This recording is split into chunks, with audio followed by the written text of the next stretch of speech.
Hello everyone and welcome to my channel. Have you ever wanted to start reading Agatha Christie novels but were not sure where to begin? And this video is for you. If you don't know who Agatha Christie is by now, here is a very brief breakdown. Agatha Christie was the queen of crime with over 66 detective novels, 14 short stories, and the world's longest running play The Mousetrap. She has sold over 2 billion copies worldwide, and in 1971 she was awarded the title of a dame by the Queen. She has introduced and invented two most iconic characters. First is the Belgian detective Hercule Poirot, and the second is Miss Marple, an unassuming detective from an English village. And in this video, I will break down my top 5 personal favorites from the books I've read so far from Agatha Christie's literature. And so far, I have read around 30. So let's begin. So at number 5, we have Murder on the Orient Express, which was published in 1934. This book is set upon a luxurious Orient Express, which is trapped in snow, and one impossible murder happens upon this express. And there is a very interesting list of characters, almost theatrical characters, upon this express. And Poirot uses his very calm and precise nature and his little gray cells to solve this murder in a very enclosed space, a kind of a locked room mystery. The atmosphere is very suspenseful, and there is a very interesting ending and the twist which makes you question the morale of human beings and the very nature and psychology of justice as well. So at number 4 we have The Mysterious Affair at Styles, which is the book that started it all. This book was Agatha Christie's debut novel, which was published in 1920, and this is the book where we get introduced to Poirot for the first time. This book is set in an English country manor during World War II, and it has all the hallmarks of a great mystery. There is a poisoning, there is locked room mystery, there are red herrings, and there is a very methodical gathering of clues. And this book also kind of feels nostalgic, seeing Hercule Poirot being introduced for the first time to the readers.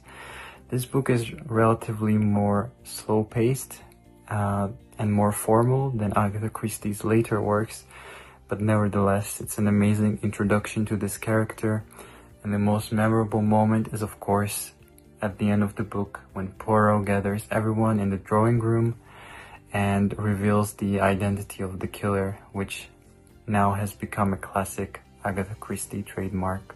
So, number 4 goes for The Mysterious Affair at Styles. So, moving on. My next choice may surprise some people, but at number 3 I have The ABC Murders, published in 1936. I really enjoyed this book because it's quite different from Agatha Christie's other works in certain ways. First of all, because there is a serial killer who is sending Hercule Poirot letters announcing his next crimes, and the crimes are happening in the order of the alphabet. And in this book, I feel like Agatha Christie very cleverly combines classic whodunit with a thriller theme, which makes this one of her most fast-paced books, in contrary to the previous one. And a very memorable moment for me is that this book has alternating perspectives. So you go from Poirot's investigation to another narrator where you actually get to peek inside the killer's mind. So I feel like this is a very interesting book to read. Not everyone's cup of tea, but I really enjoyed it. So yeah, number 3 goes to The ABC Murders. So moving on, we have a very famous book at number 2, Death on the Nile, which was published in 1937. I think there's recently been a Hollywood movie made based on this book, so it's become quite popular. This book is set upon a Nile cruise in Egypt, with a very exotic, sun-drenched feel. But I feel like in this book the most important character is the actual Egyptian setting, and it's as important as the actual passengers on board. Even though the twist in this book is quite simple and straightforward, which can be easily guessed, I feel like the characters, the setting, the romantic tension and the themes of jealousy, love, revenge that is woven into the plot makes this an interesting read. So even though the mystery is not as great as in the previous 3 books, I think the whole vibe and the whole atmosphere of this book deserves the 2nd place. And finally, at number 1, my winner and my personal favorite, drumroll, is And Then There Were None by Agatha Christie, published in 1939. This is just her best work, in my opinion.